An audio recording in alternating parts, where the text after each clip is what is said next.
અને ભક્ત ચિંતામણીમાં લખાયું છે, એ ચેપ્ટર 142 ભક્ત ચિંતામણીમાં લખાયું છે ને. શ્રીજી મહારાજે જબરદસ્તીથી નિષ્કુળાનંદ સ્વામીને હા પાડી, પણ ગોપાલ સ્વામી માનતા નહોતા. એ પણ અક્ષરાનંદ સ્વામીની વાતોમાં બીજા ચરિત્ર ગ્રંથોમાં પણ છે.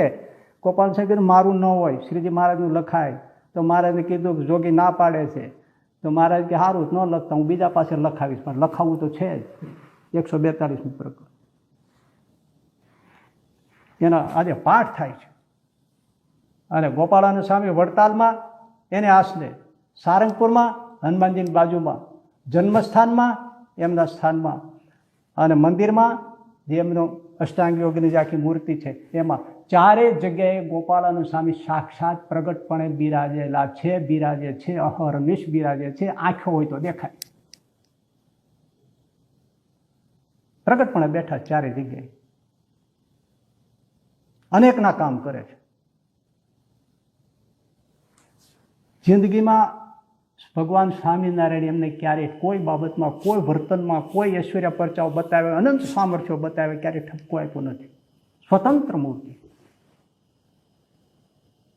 પાઠશાળા ચલાવે છે. પ્રકરણ વાંચો ભક્ત ચિંતામણી, નાના બાળકોને સમાધિ કરાવે છે. આ અજ્ઞાની છે કે જાણતા નથી? અનંત કોટી બ્રહ્માંડના જીવને રામજી હું આમ જોઉં છું, ફાનસમાં દીવો દેખે. એ ગોપાલાનંદ સ્વામી છે.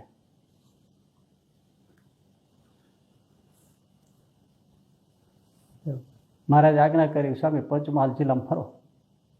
ફરવા ગયા. 60 સાધુ. વાઘને બહુ બીક લાગે પહાડી પર, વાઘ. સંતો બીવા માંડ્યા, નાના મોટા બધા હોય ને, એમણે કીધું સામે વાઘ ખાઈ જાય. સામે કે હાલો. પહાડની ગુફામાં બેસાયા 60 સંતો. કોઈ જાવ લાંબા થઈ, સમાધિ મોકલી દીધા. અને પહાડ પર તો લીટો દોરતી હતો. વાઘે આવે ને કશું આવે નહીં, લીટાની અંદર જ કોઈ આવે નહીં. ધોધમાર વરસાદ પડ્યો તો લીટાની અંદર ન જાય, પાણી ન જાય. વરસાદ પડ્યો, પાણી લીટેથી આગું. એટલે 60 સંતો હતા સમાધિમાં. અને ગોપાળાનંદ સ્વામી સ્વયં 60 સાધુ રૂપે થયા. એની માળા, એના રૂમાલ, એના લાકડા, એમના પત્તર, એમના વસ્ત્રો બધું જ ગોપાળાનંદ 60 રૂપિયે થયા. 6 મહિના સુધી પંચમહાલમાં ફર્યા, સત્સંગ કરાવ્યો, પાછા આવ્યા, ઓલાને જગાડ્યા, અદ્રશ્ય થઈને લઈને બધા વળતા લાવ્યા. બોલો સ્વામિનારાયણ ભગવાનજી જે મારા સામે આવ્યા, ભેટ્યા, પાઇટ ઉપર બેસાડ્યા, ચંદન ચર્ચ્યું, ફૂલની માળા પહેરાવી, પૂજન કર્યું. સ્વામીને કે સ્વામી વાત કરો તો, ના મારે તમે કયો. જો સ્વામી પેટલા જ ગયા હતા, તે ત્યાં નારાયણ પાઠશાળા કદાચ અત્યારે હશે હજી. એના બધા વિદ્વાનોને ખબર પડી ગોપાળાનંદ આવ્યા છે, આમ સ્વામિનારાયણ સંપ્રદાય વિવાદ કરવા આવ્યા. સામે બેસી ગયા બધા, આમ પગ ઉપર પગ ચડાવી, કે તમે ભગવાન સ્વામિનારાયણ ભગવાન કહો છો તો કઈ રીતે કહો છો, ને એના પ્રમાણ શું? બધાને પરમાવો છો, શાસ્ત્રો પ્રમાણે સિદ્ધ થવું જોઈએ. આમ હાથ પછાડે આમ. એટલે ગોપાળાનંદ સ્વામી કે તમે કોને માનો? અમે ભગવાન કૃષ્ણને માનીએ.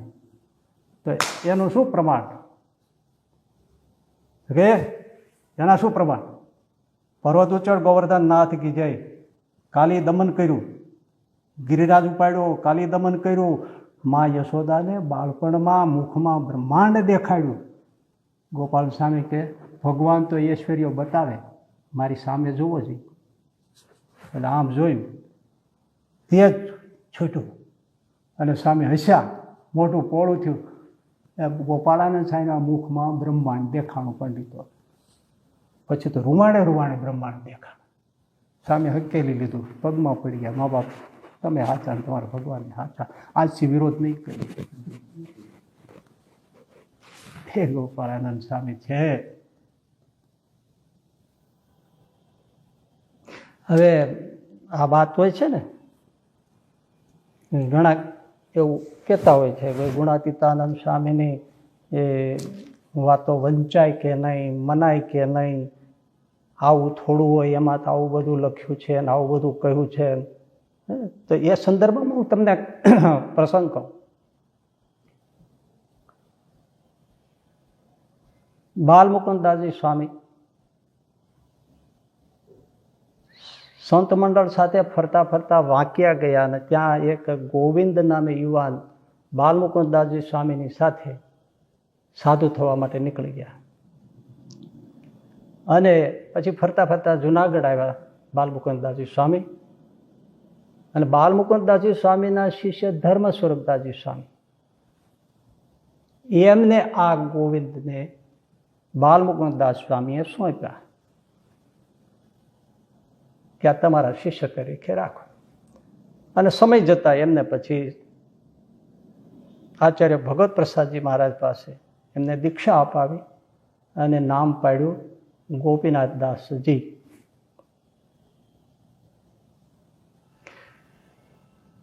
સાધુ થઈને આવ્યા પછી બાલમુકુદાસ સ્વામીએ પોતાના જ શિષ્ય શાસ્ત્રી ધર્મતનયદાસજી સ્વામી વિદ્વાન હતા એમને કહ્યું કે તમે આ ગોપીનાથ દાસજીને ભણાવો. આ સાધુ ભણે એવા છે. અને એમણે એમને ભણાવ્યા. વ્યાકરણ, પંચકાવ્ય, પંચમહાકાવ્ય એ બધું ભણાવ્યું એમને.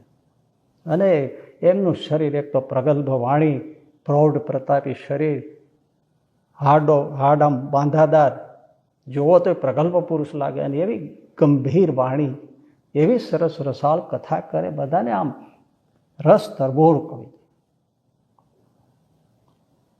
અને એ આપણા ગુરુ શાસ્ત્રીજી મહારાજ કહેતા કે પુરાણી સ્વામી જ્યારે દ્રૌપદી વસ્ત્રાહરણનો પ્રસંગને એના જે છંદ બોલતા ત્યારે આખી સવા સંતો હરિભક્તો સહિત બધા ચોધાર આંસુએ રડતા.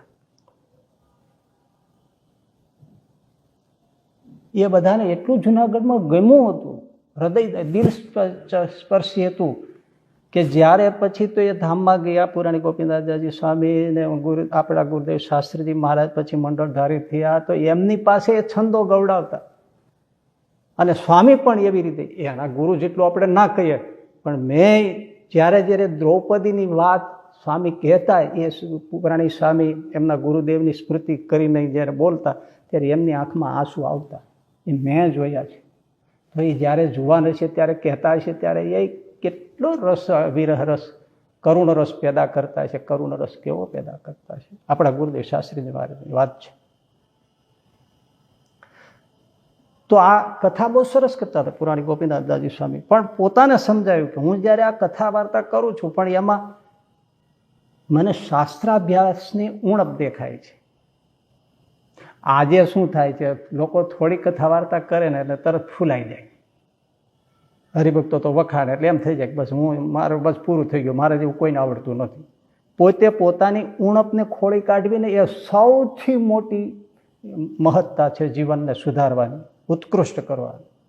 દરેક બાબતમાં પોતાની ઉણપ દેખાવી જોઈએ. પુરાણી સ્વામીએ જોયું કે મારે આમાં ઉણપ છે શાસ્ત્રાભ્યાસ. એટલે એમણે બાલમુકુદાસજી સ્વામીને અને ગુરુદેવ ધર્મ સ્વરૂપદાસ સ્વામીને વાત કરી કે રાજકોટમાં એક જીવણરામ શાસ્ત્રીજી છે અને સારા વિદ્વાન છે, તો હું ત્યાં અભ્યાસ કરવા માટે જાઉં, રજા આપો તો આપણું મંદિર તો સ્વામિનારાયણ મંદિર છે, ત્યાં રહીશું, ભણીશું. જાઓ ભણો. અમે બહુ રાજીથી, વિદ્વાનોની બહુ જરૂર છે સંપ્રદાય. તમે સામેથી આ ઈચ્છા કરો છો, તમે રાજી થાય છે. ત્યાં 1 વર્ષ ભણ્યા તો એમને એમ થયું કે હજી મને વેદાંત શાસ્ત્રનો તલસ્પર્શી અભ્યાસ જરૂરી છે. એટલે વડતાલમાં ત્યારે સંસ્કૃત પાઠશાળા સરસ ચાલે અને આચાર્ય પદે વિહારલાલજી મહારાજ, અને એ બહુ વિદ્યા વ્યાસંગી, વિદ્વાનોને બહુ આદર કરે, જરૂરી બધી સગવડતાઓ પૂરી પાડે, પુસ્તકા ત્યાં બધું બહુ સાચવીને બહુ બધાને રાખે. એટલે ત્યાં વડતાલ ભણવા માટે બાલમુકુદાસ સ્વામી અને ગુરુદેવ ધર્મ સ્વરૂપદાસ સ્વામીની આજ્ઞા લઈને, રજા લઈને, રાજીપો લઈને ત્યાં ભણ્યા. બહુ વિદ્વાન થયા. અને ત્યારે એમ કહેવાતું કે જે ભણનારા સંતો 60 સંતો ભણતા હતા વડતાલમાં, પણ એમાં સૌથી વિશેષ કુશાગ્ર અને ભણવામાં શ્રેષ્ઠ આ પુરાણી ગોપીનાથદાસજી સ્વામી હતા. એ ભણીને પછી જુનાગઢ આવ્યા.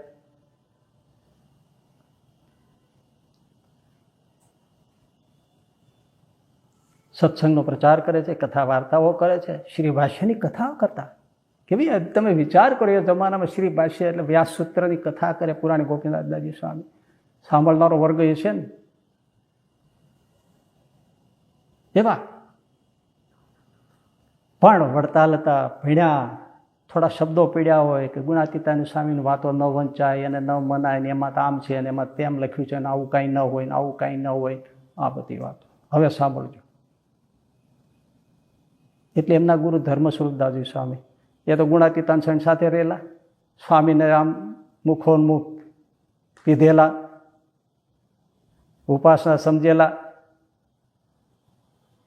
એટલે સ્વામીની વાતો વાંચ્યા, રસના ઘૂંટડા લે. ગુણાતીતાન સ્વામી સ્વધામ પધારી ગયા.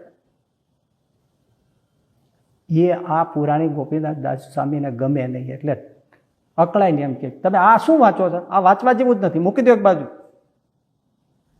આવું ઘણી વાર અકળાય ને કહે, તમને કેટલી વાર ના પાડી છે તો તમે આ વાંચો છો, આવું નહીં વાંચવાનું, વચનાત વાંચો છો એ વાંચ્યા કરો ને.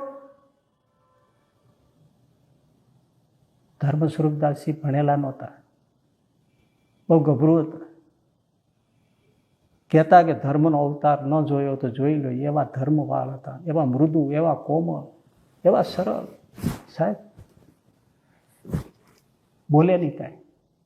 આ તો મહાવિદ્વાન ગોપીનાથદાસજી સ્વામી, અને પેલા કંઈ ભણેલા નહીં, જે થોડું વાંચતા આવડે એ જ પોતાનું શિષ્યનું માન રાખવાનું, કંઈ પેલું નહીં, બાંધીને મૂકી દે. ક્યારેક હાજર ન હોય ત્યારે વાંચી લે. એમ કરતાં કરતાં સત્સંગ વિચરણ કરતા નીકળ્યા અને ફરતા ફરતા જામનગર પહોંચ્યા. અને જામનગર પાસે માટલી, આપણે ઘોડો માટલી આવે ને એ ગામનું નામ માટલી છે, માટલી ગામ. ત્યાં પહોંચ્યા. ત્યાં એક સત્સંગી હરિભગત આવીને સંતોને વાત કરી કે આજે બપોર પછી મારી વાડી આવો ને, મેં શેરડી સરસ વાવી છે, સરસ થઈ છે, બધા તમે સંતો શેરડી ઉત્સવ કરો, શેરડી જમો, ઠાકોરજીને જમાડો, તમે જમો તો મને આનંદ થાય. એટલે નક્કી થયું કે સારું બપોર પછી અમે ત્યાં આવશું, તમારી વાડીએ સ્નાન કરશું. એટલે ગોપીનાથદાસજી પુરાણી સ્વામી સંત મંડળ લઈને ત્યાં પટેલની વાડીએ ગયા હરિભગતની. અને આ વ્રત ધર્મ સ્વરૂપદાસજી સ્વામી અને અક્ષરપુરીદાસજી સ્વામી એ માટલી મંદિરે રોકાણા. સંતો તો ગયા છે અને હવે એ તો ભાઈ શેરડી ઉત્સવ કરવાના છે એટલે તો સમજ્યા ને ઘણો સમય લાગશે. ચોપડો ખોલ્યો સ્વામીની વાતોનો અને આ ધર્મ સ્વરૂપદાસજી સ્વામી અક્ષરપ્રિય સ્વામી રસના ઘૂંટડા લે, વાંચી વાંચીને આમ ડોલે ને એવા ઝૂમે, શું સ્વામીએ વાત કરી છે, શું મહારાજનું પુરુષોત્તમપણું કહ્યું છે, શું મહારાજની વાત કરી છે, આવું બધું રસ નહીં. હવે આ બન્યું એવું કે જે હરિભગતને ત્યાં શેરડી ઉત્સવ કરવાનો હતો એને કંઈક એવો કંઈક વ્યવહારની કંઈક એવી કપાણ આવી ગઈ કે એવો તકલીફ થઈ કે અડચણ થઈ, એ વાડી આવી શક્યા નહીં. હવે સંતો કે તો પછી છે જ નહીં, શું કરો, નાઈને જતા રહી. એટલે વાડીએ સ્નાન કર્યું, તરત પાછા આવે. ઉતાવળે ખબર નહોતી આટલા વહેલા આવશે જ, કારણ કે શેરડી ઉત્સવ કરવા ગયા છે. ત્યાં તો તરત પાછા આવ્યા અને આ સ્વામી બે સંતો વાંચે અને પુરાણી ગોપીનાથદાસજી સ્વામી અકળાના એકદમ હાથમાંથી ચોપડો જૂટવી લીધો અને કીધું તમને કેટલી વાર ના પાડી છે કે નહીં વાંચવાનું, તોય શું કામ વાંચો છો? કેટલાય ગુરુ ક્ષમાશીલ હશે, એક શબ્દ બોલે નહીં. સારું, એ લઈ પોતામાં બાંધી મૂકી દીધું પુસ્તક, કોઈ ભૂલ્યા નહીં. સાંજ પડી, આરતી થઈ, કીર્તન ભક્તિ થઈ, કથા વાર્તા થઈ, નિયમ ચેષ્ટા વગેરેના જે પદો બોલાયા, સૌને ઘેર હરિભક્તો ગયા, સૌને આસને ગયા. પુરાણી ગોપીનાથદાસ સ્વામી પણ એને આસને, વિદ્યા વ્યાસંગી માણસ વ્યક્તિ સાધુ એટલે કંઈક ને કંઈક વાંચે. પણ અચાનક એને વિચાર આવ્યો કે મારા ગુરુ તો ગુરુ છે, મારા ગુરુને મારે આવી રીતે ન કહેવાય. અમે મોટી મેં ભૂલ કરી છે, દુઃખ થયું, હું સવારે માફી માંગી લઈશ. મારા ગુરુને મારે આમ કહેવાય? અને બીજો વિચાર આવ્યો કે એ જે વાંચે છે ગુણાતીતાનંદ સ્વામીની વાતો, એ તો બીજાએ કીધું છે કે આમાં આમ છે ને તેમ છે ને, એટલે એ ન વંચાય ને, પ્રમાણભૂત ન ગણાય ને, પ્રમાણિત ન ગણાય. તો મેં તો ક્યારેય વાંચી નથી, તો લાવીને હું વાંચી તો જોઉં, એમાં શું છે. આ સાચો રસ્તો છે. આપણે કોઈ પણ વ્યક્તિ કે કોઈ પણ સંપ્રદાય એના પ્રત્યે આપણને કાંઈ બહુ પેલું થયું હોય તો પહેલાં એના કાંઈક ગ્રંથો કે એનું સાહિત્ય કે એમનું ચરિત્ર કે જીવન ચરિત્ર, કથન કે કવન એ આપણે વાંચવું જોઈએ. સ્વામિનારાયણ સંપ્રદાયનો વિરોધ કરનારાને પણ હું એમ કહી શકું કે ભાઈ વિરોધ હોય પણ પહેલાં તમે સ્વામિનારાયણ ભગવાનનું જીવન ચરિત્ર, એમના ભક્તોના સંતોના ચરિત્ર વાંચી જુઓ.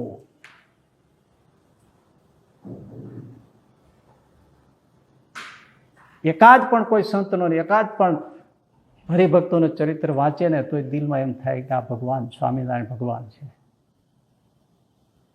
પણ વાંચવું જ નથી. અત્યાર સુધી પુરાણી ગોપીનાથદાસજી સ્વામી વાંચ્યા વગર જ વિરોધ કર્યો ને, જુઓ આવું જ ચાલતું હોય. હંજવારીમાં હાંભેલા જ જતા હોય. એમને એમ થયું પુરાણી ગોપીનાથદાસજી સ્વામીને કે ભાઈ આ હું વિરોધ તો કરું છું, કોઈના કહ્યાથી કરું છું, પણ મેં તો વાતો વાંચી નથી, લાવો વાંચી તો જોઉં. એટલે વાંચવામાં બહુ સારી લાગી વાત. કાંઈ પ્રારંભમાં કાંઈ પુરુષોત્તમ નિરૂપણ નથી ને, એ જો ત્રીજા ચોથા પ્રકરણમાં આવે, પાંચમા પ્રકરણમાં આવે. વાંચી સંસારના સ્વરૂપની, આત્મા દેહના જુદાપણાની, વિષય ખંડનની, વૈરાગ્યની, ત્યાગની, ધર્મ મર્યાદા પાલનની, સાધુતાની, હરિભક્તના ગુણની, ભગવાન સ્વામિનારાયણના મહિમાની, સંત મહિમાની, આવી બધી વાતો આવે. ઓહો, આ તો ભાગવતાદિક શાસ્ત્રના સાર જેવી વાતો સ્વામી બોલે. બહુ ગમ્યું. આજ ભગવદ ઈચ્છા છે ને, એ વાતો વાંચતા વાંચતા એને ઊંઘ આવવા માંડી. આમ લાંબા થઈને વાંચતા હતા, આપણે ટેકો દઈને લાંબા થઈ જાય ને એમ. અને ભગવદ ઈચ્છાએ એ ગુણાતીતાનંદ સ્વામીનો વાતોનો ચોપડો છાતી ઉપર રહી ગયો અને પોતાનું ઊંઘ આવી ગઈ. ઊંઘમાં એમને સ્વપ્ન થયું. સ્વપ્નમાં એના ગુણાતીતાનંદ સ્વામીના દર્શન થયા. પ્રગટ જેમ આમ હોય ને એમ એકદમ ક્લિયર વિઝન ગુણાતીતાનંદ સ્વામી દર્શન થયા સ્વપ્નમાં. અને એમની સાથે બે સંતો, પણ કોણ? જમણી બાજુ બાલમુકુદાસજી સ્વામી અને ડાબી બાજુ ધર્મતનય શાસ્ત્રીજી સ્વામી, જેમની પાસે ભણ્યા હતા એ શાસ્ત્રી ધર્મતનયદાસજી સ્વામી. બાલમુકુદાસ સ્વામી તેમના ગુરુ જ કહેવાય ને, આમ સાધુતા હોય તેની પાસે જ આવ્યા હતા. આપણા શાસ્ત્રી ગુરુદેવ શાસ્ત્રી મહારાજ પણ બાલમુકુદાસજી સ્વામી પાસે જ સાધુ થવા આવ્યા હતા. પાર્ષદ એમની પાસે જ થયા. અને સોંપ્યા પછી ધર્મ સ્વરૂપદાસ સ્વામીના શિષ્ય ગોપીનાથદાસજી સ્વામી એમને સોંપ્યા.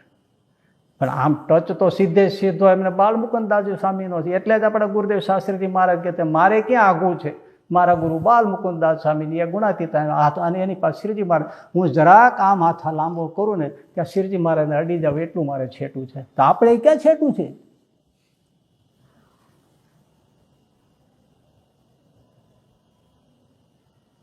એક બાજુ બાલમુકુદાસ સ્વામી, એક બાજુ જેની પાસે ભણ્યા છે મહાવિદ્વાન ને મહાસાધુતાની મૂર્તિ શાસ્ત્રી ધર્મતનયદાસજી સ્વામી, અને વચ્ચે ગુણાતીતાનંદ સાહેબ આમ ચાલ્યા આવે છે.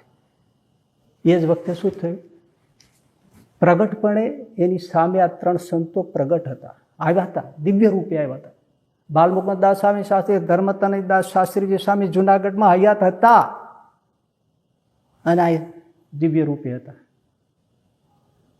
એક ગુણાતીતાનંદ સ્વામી સદામ પધારી ગયા હતા, બાકી બે સંતો તો જુનાગઢ હતા. એ ત્રણેય સંતો આમ સામે આવ્યા હતા. બાલમુકુદાસ સ્વામીએ પોતાનો જમણો ચરણ લઈને પુરાણી ગોપીનાથદાસજી સ્વામીના બે પગ ઉપર આમ દબાવ્યો. ઉઠો, શું સૂઈ રહ્યા છો? અને જાગી ગયા. તો જે સ્વપ્નમાં જોયા હતા સામે હતા. તાજુબ થઈ ગયા, ગદગદ થઈ ગયા. કલ્પના કરો, આપણે આવું કંઈ થયું ને આમ સામે ઊભા હોય તો શું થાય? એમ દંડવત કરવામાં આવ્યો. પણ જેવો બીજો કામ દંડવત કરવા ગયા ને એટલે બાલમુકુદાસ સ્વામી બોલ્યા, ગોપીનાથ, ભલે તમે ભણ્યા, બહુ સારું થયું, તમારા ગુરુ ભણ્યા નથી ધર્મ સ્વરૂપદાસજી, પણ તમારા ગુરુ છે. ગુરુની સાથે આવો વર્તન ન કરાય. એની આજ્ઞામાં રહેજો, કોચવશો નહીં. અને બીજું સાંભળો, એ મહત્વની વાત છે. તમારા ગુરુ ધર્મ સ્વરૂપદાસજી સ્વામી જેમ સમજે છે ને, મતલબ કે શ્રીજી મહારાજનું સર્વોપરીપણું જેમ સમજે છે ને, એમ તમે સમજજો. અને એ સમજશો ત્યારે તમારું પૂરું થશે. સમજ્યા વગર છૂટકો નહીં થાય. એટલું કઈને દ્રષ્ટ થઈ ગયા.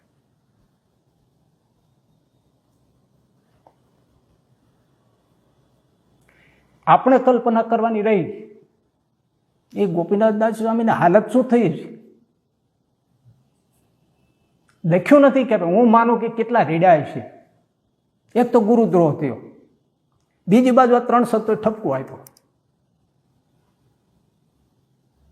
ત્રીજી બાજુ કે પોતા અનુભવ વગર બોલતા હતા. અનુભવ થયો એમાં તે કેટલું થયું. અને પછી સવારે વહેલા ઉઠી નાહી ધોઈ પૂજાપાઠ કરીને ગુરુ ધર્મ સ્વરૂપદાસજી સ્વામીને સાષ્ટાંગ દંડોત કરી રડતા રડતા માફી માંગી. હવે પેલા તો ભોળા સંત, એને તો કોઈ પગે પડે તો બિચારાને એમ થાય કે રાખો રાખો. અને એનો વિદ્વાન શિષ્ય માફી માંગતો હોય, કેવું દ્રશ્ય છે.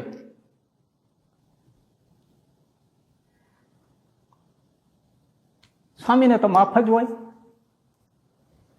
ધર્મ સ્વરૂપદાસ સ્વામી તો માફ જ આપતા હોય કે કાંઈ ન હોય. ગોપીનાથ દાસ અમે રાજી જ છીએ, હો તમને એવું હોય તો બધું માફ છે. બસ સ્વામી મને સાચું સમજાવ્યું, મને સમજાવજો. હા હા, જરૂર આપણે વાતો કરશું. જુનાગઢ ગયા ત્યારે શાસ્ત્રી ધર્મતનંદાજી સ્વામીને દંડવત કરીને આમ જ માફી માંગી. બાલ મુકુદાસ સ્વામીની માફી માંગી. અને પછી બાલ મુકુદાજી સ્વામી અને શાસ્ત્રી ધર્મતનંદાજી સ્વામી બંનેનો અતિશય સમાગમ કરીને શ્રીજી મહારાજનું સર્વોપરીપણું જેમ ગુણાતીતાનંદ સ્વામીની વાતોમાં કહ્યું છે, એમ પુરાણી ગોપીનાથદાસજી સ્વામી ગુણાતીત પરંપરાના સંત સમજ્યા. સાક્ષાત્કાર થયોનો પણ આગળ ઉપર પ્રસંગ છે એમના જીવનમાં, પણ બધી કથા હું ક્યાં અત્યારે કહું.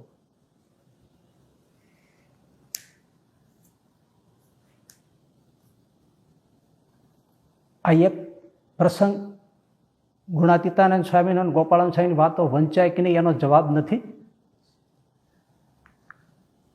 કોઈને પણ જો આ એક જ પ્રસંગ યથાર્થ નિષ્પક્ષ તટસ્થપણે આ સાંભળી લે કે વાંચી લે, હૈયાના ભોગળ ઉગડી જાય કે ભાઈ આ ફેંકી દીધા જેવું નથી. હે છતાંય હજી એક તમને કહી દઉં, આત્માનંદ સ્વામી, ભાયાત્માનંદ સ્વામી 117 વર્ષની ઉંમર થઈ હતી એવું કહેવાય છે. અને એવું મારા વાંચવામાં પણ થોડુંક આવ્યું છે. કાંઈ ફેરફાર હોય તો હું એ નથી બહુ પેલું કહેતો, પણ આપ એ આવવા જવાની વાત એટલી પૂરતી. પણ એમ કહેવાય છે ને એવું વાંચ્યું છે કે સંવત 1916માં ગઢપુરમાં જીવુબાના કહેવાથી જે હરિકૃષ્ણ મહારાજ ગોપીનાથજી મહારાજની બાજુમાં પધરાવ્યા રઘુવીરજી મહારાજે, આચાર્ય રઘુવીરજી મહારાજે, ત્યારે ભાયાત્માનંદ સ્વામી ત્યાં હતા. એમને શ્રીજી મહારાજે દર્શન દીધા કે તમે એ વાગડમાં રહેતા, ભાયાત્માનંદ સ્વામી વાગડમાં રહેતા, એમનું પાણી એને ફાવતું. ઉંમર 117 વર્ષ એટલે કેટલી કહેવાય ભાઈ. એને શ્રીજીમાં જે દર્શન દઈને કહ્યું ભાયાત્માનંદ સ્વામીને ગઢપુરમાં, વિક્રમ સંમત 1916માં. હરિકૃષ્ણ મહારાજને પ્રસ્થાપિત કરવા, પ્રતિષ્ઠા કરવાના પ્રસંગે ભાયતમાન સ્વામીને શ્રીજી મારે દર્શન દઈને કહ્યું, તમે જુનાગઢ થઈને જજો.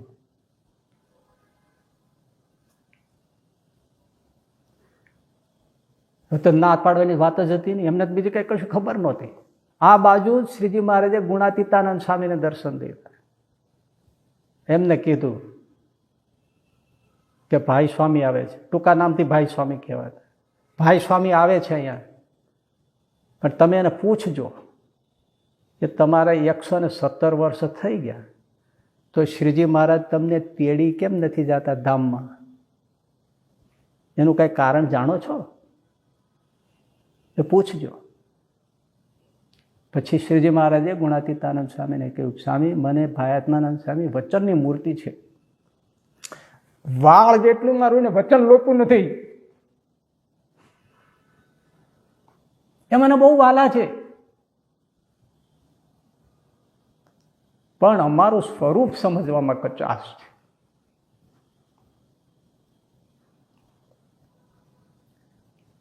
એ યથાર્થ સમજી લે ને પછી અમે તેડી જાય, એટલે અમે એને લઈ નથી જતા. અમે ઈચ્છીએ છીએ કે પૂરું સમજી લે, નહીં તો કચાશ રહેશે.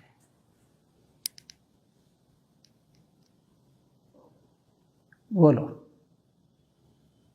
પણ ગુણાતીતાન સાહેબ કીધું,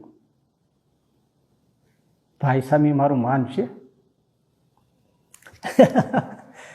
હવે આજે આપણું કોઈ ન માને તેમાં શું સમજવાનું? ગુણાતીતાનંદ સ્વામીનો સંશય થતો, ભાઈ સાહેબ મારું માન છે. મહારાજ કે માન છે. એ આવ્યા જુનાગઢ, મળ્યા, શાંતિથી વાત કરી, પૂછ્યું કેમ નથી તેડી જતા? તો કે ગુણાતીત મને તો કાંઈ ખબર પડતી નથી, પણ બાપ તેડી નથી જતા. તો કે સાંભળો, મને મહારાજે દર્શન દઈને આ વાત કરવાનું કહ્યું છે.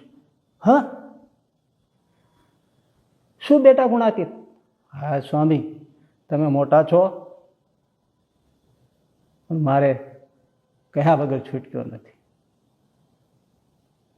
વાતો કરી, સ્વરૂપ સમજાવ્યું, પણ આખો આમ કેફ બદલાઈ ગયો. ભાયતમાન સામે રોમ રોમ કંઈક જુદું જ થઈ ગયું. અરે બેટા ગુણાતીત, ये बात तुमने मैं मुझसे पहले क्यों नहीं की? એ સ્વામી પહેલા તો કેમ કહેવાય? પહેલા કેમ કહેવાય? અક્ષરવડીમાં અમે બેઠા બેઠા બધા આ વાતની મનન ચિંતન ને વાતો કરતા હતા, ત્યારે તમે નીકળ્યા હતા, ત્યારે તમે જ અમને વેઢ્યા હતા કે આ બધું મૂકો, શેર બશેર 5 શેર એવું બધું શું તોડવા બેઠા છો? સમજાઈ ગયું ને? તમે હું આ શેર બશેર 1.5 શેર 5 શેર એમ જોખવા બેઠા છે, મૂકો બધું. પછી કોણ કહે? હા ગુણાતીત સમજ ગયા, મેરી ભૂલ हुई. તો બસ તમે સમજ્યા તો કા હવે તેડી જાય છે મારે. પછી વાગડ ગયા. ભાઈ એણે બીજાને પણ આ સ્વરૂપ નિષ્ઠાની વાતો કરી, જાહેરાત કરી દીધી.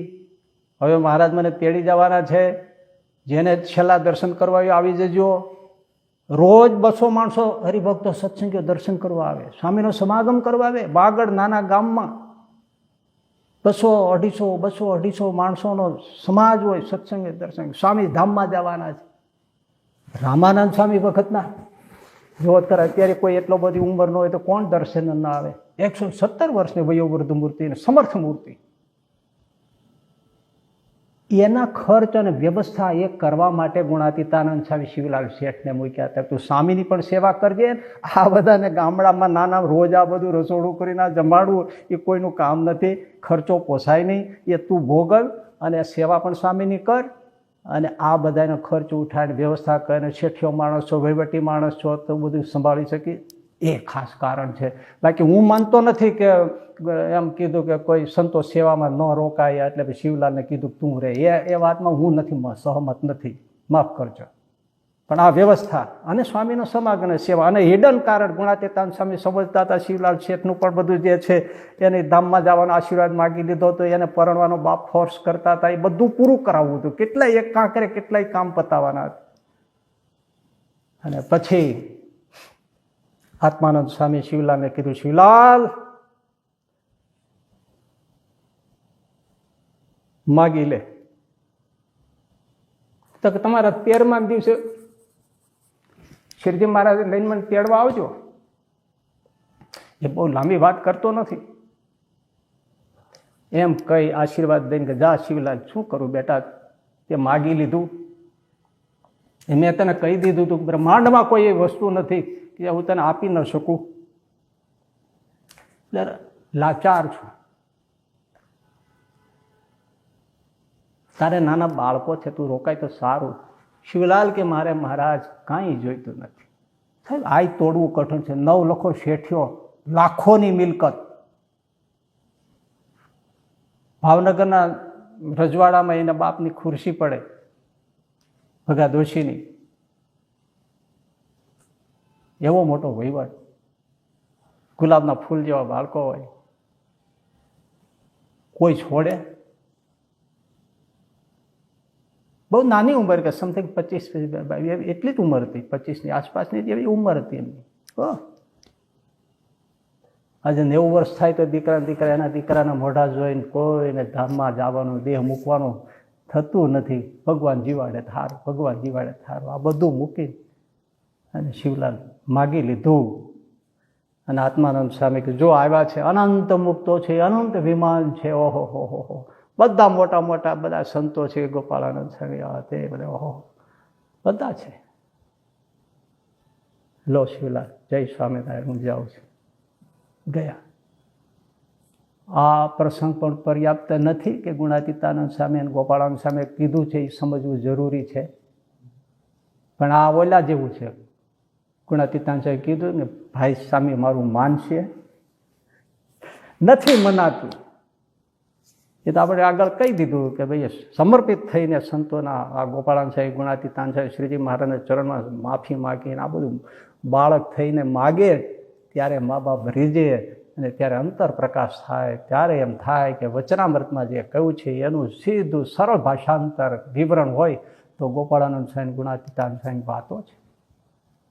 આ તો ગોપાળાનંદ સ્વામી, ગુણાતીતાનંદ સ્વામી જે રીતે કહ્યું છે એમ સર્વોપરી સમજવાનું છે. મતલબ કે રામને માનવાના, રામાયણને માનવાના, ભાગવતને માનવાના, કૃષ્ણને માનવાના, શિવને માનવાના, પાર્વતીને માનવાના, શિવરાત્રિનું વ્રત કરવાનું, જન્માષ્ટમી કરવાની, એના ઉપવાસ કરવાના, રામની આરતી કરવાની, શિવ પૂજન કરવાનું. કેમ કીધું છે?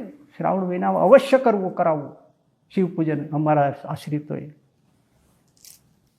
અને એક પ્રસંગ મને બતાવું જેને ખુદ સાધુને સાધુ કરવા માટે શ્રીજી મહારાજ સામે આવીને તેડવા ગયા હોય, એવો એક ગોપાળાનંદ સ્વામી છે કે કેજો અચલેશ્વર મહાદેવના ઓરસિયા પથ્થર ઉપર બેઠા છે ને. હું કાંઈ કપોલ કલ્પિત એક પણ વાતમાં કપોલ કલ્પિત નથી કરી, હું આધાર કહું છું, આધાર સાથે હું આ બધી વાતો કરી રહ્યો છું. એમાં કોઈને નીચા દેખાડવા માટે નહીં, અસલ સાચા મુમુક્ષુઓને આત્યંતિક કલ્યાણ થાય. મૂળ ઓરિજિનલ શિક્ષાપત્રી વાંચો અને મૂળ જે સહજાનંદ સ્વામી જે સંપ્રદાય સ્થાપ્યો છે એમાં જે અવતારોનું પ્રતિપાદન છે, દેવોનું પ્રતિપાદન છે, શિવ, વિષ્ણુ આદિ બધા, હનુમાન આદિ દેવતાઓ, રામાયણ, ભાગવત આદિ શાસ્ત્રોનું વચનામૃતમાં કીધું છે. પૂર્વે જે અવતાર થયા હોય એ સર્વે માનવા યોગ્ય છે, પૂજવા યોગ્ય છે. ગોપાળાનંદ સ્વામી પોતે અવતાર સ્તોત્ર લખ્યું છે, અર્ચાવતા સ્તોત્ર, જે આજે પણ હજારો લોકો પાઠ કરે છે. એમાં બધી જ મૂર્તિઓનું, અવતારોનું જ વર્ણન છે. તો શું ગોપાળાનંદ સ્વામી સર્વોપરી ઉપાસક ના જ કહેવાય ને? અત્યારે જે બાપાશ્રીને માનીને જે લોકો કહે છે એને તો એ ન્યાય તો ક્યાંથી કહેવાય?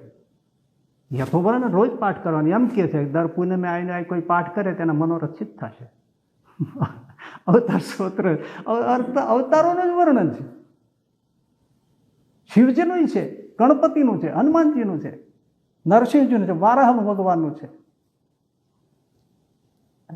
આધાર સાથે જ છે ને વાત, કે હું હવામાંથી જ નથી લાવતો. અને એમને આસની પાઠ થાય છે, ઘરે ઘેરે પાઠ કરે છે. મને આખો અવતાર અર્ચાવતા સ્તોત્ર કંઠસ્થ છે. મેં ઘણા પાઠ કર્યા છે એના.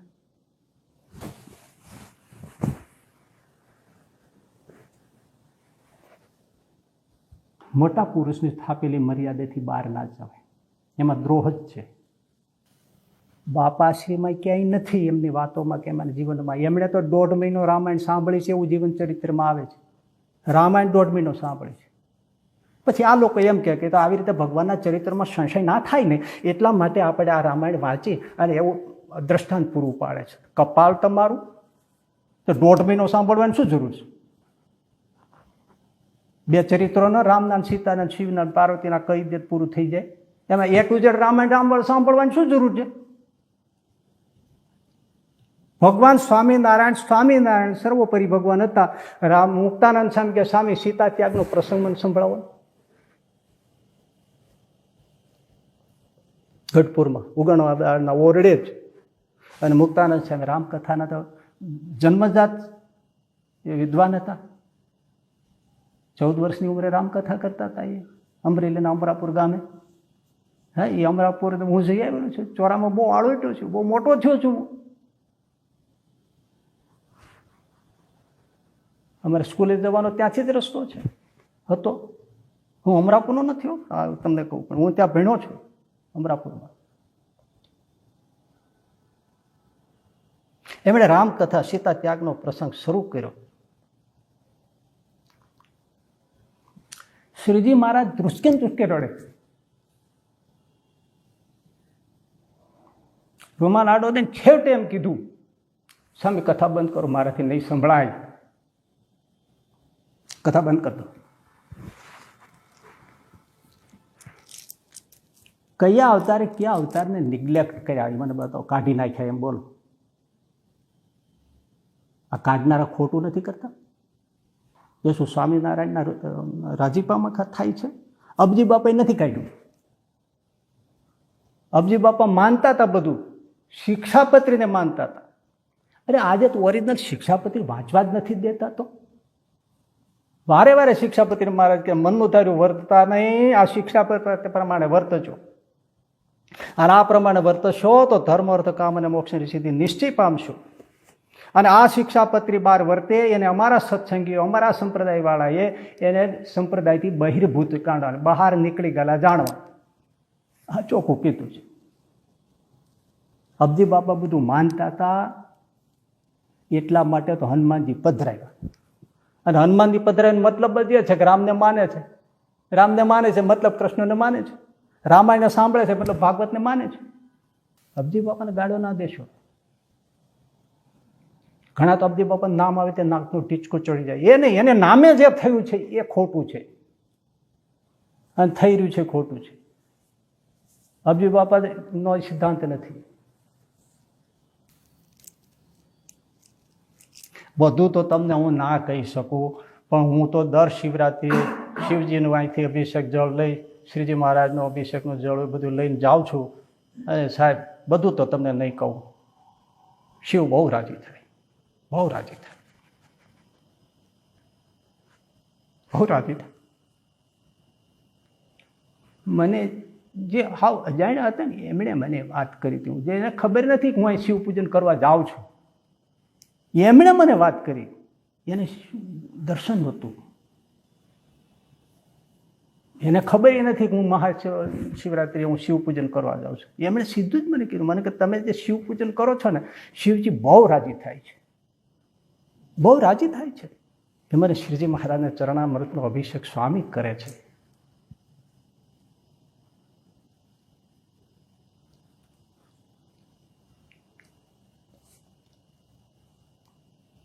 સિદ્ધેશ્વર મહાદેવ પધરાવ્યા છે. શ્રીજી મહારાજ મૂર્ખ નથી ભાઈ.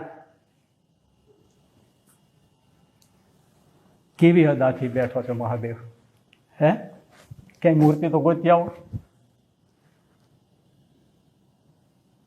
જરાક જોવો શ્રીજી મહારાજ શું કહે છે, એમનો સિદ્ધાંત શું છે, શિક્ષાપત્રી શું છે, આચાર્ય ગાદી છે, દેવ છે, એ મૂર્તિઓ છે.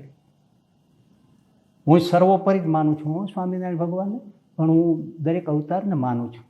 જો મેં કીધું હું શિવ પૂજન કરું છું, કાલી ચૌદસે હનુમાનજીનું પૂજન કરું છું. હવે એનું તો મારે તમને શું બધું કહેવું. હનુમાન તો મારા બાળપણના દોસ્તાર છે. થોડો સમજણો થયો તો ત્યાંથી મારે કઈ તકલીફ હોય તો એને કહેતો, પણ ખોટા અર્થ કરી પંથ ઊભા થઈ ગયા, સંપ્રદાયની સામે સંપ્રદાય ઊભા થઈ ગયા, કલ્યાણના માર્ગમાં આડા આવ્યા કહેવાય. કે જે આપણને ગોપીનાથજી મહારાજમાં જોડાવા ન દે, હરિકૃષ્ણ મહારાજમાં જોડાવા ન દે, જે સ્વામિનારાયણ ભગવાનના સ્થાપેલા મૂર્તિઓ, એના દર્શન, એની સેવા, એમાં જોડાવા ના દે. મૂળ ગ્રંથોનું એ બધું શિક્ષાપત્રી વચનામૃત આ બધા એને આપણે વચનામતી તો હોય પણ વચનાત્મા જે સિદ્ધાંત છે એ સિદ્ધાંતને ફેરવીને બધી વાતો થાય આ બધું કલ્યાણમાં આડા બેઠા કહેવાય.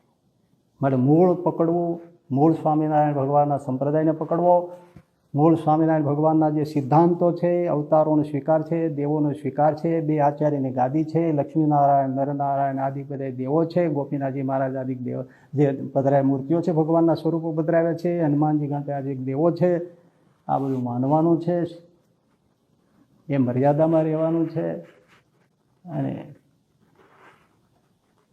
એ સિદ્ધાંત પ્રમાણે વર્તવાનું છે. એવી સર્વોપરી સમજણ કેળવવી વચનામૃત પ્રમાણે, ગોપાળાન સ્વામીની વાતો પ્રમાણે, ગુણાતીતાન સ્વામીની વાતો પ્રમાણે આ સર્વોપરી ઉપાસના શીખી એ પ્રમાણે મૂળ સંપ્રદાયના બંધારણમાં રહેવું અને જે કંઈ એવા હોય એને સેવી લેવા. પણ વાત એ પણ એવી છે કે એવા કોઈ હોય તો ઘણા રોકનારા મળે, ભાઈ ત્યાં શું ચોઈટા છે, ત્યાં શું જાઓ છો, એ તો યુગે યુગે છે, સમયે સમયે છે, પણ એમાંથી જે પામી જાય મળી જાય તેને જેવા મળે એવું એને મળે ભાઈ. અને સમજ કી ફેર હે તો જેવો અવસર આવ્યો હોય સારા સાધુમાં જોડાવવું, મૂળ સંપ્રદાયમાં રહેવું અને ભગવાન સ્વામિનારાયણને સર્વોપરી સમજી અને એમને સર્વોપરી ભાવે ધર્મ જ્ઞાન વૈરાગ્ય ભક્તિ સહિત એકાંતિકી ભક્તિ કરવી તો શ્રીજી મહારાજ પોતાનું જે સર્વોપરી ધામ છે, પરોપરી જે પોતાનું મૂર્તિનું સુખ છે એમાં અખંડ પોતે સ્વયં આવીને તેડી લઈ જઈને પોતાની સેવામાં એ સુખમાં સદાયને માટે રાખશે. આપણે શ્રીજી મહારાજને, ગોપાળાન સ્વામીને, ગુણાતીતાન સ્વામી એ બધાને પ્રાર્થના કરી કે મહારાજ તમે અમને આવી સ્થિતિ કરાવજો અને તમારી સેવામાં રાખજો. સજાનંદ સ્વામી મહારાજની જય.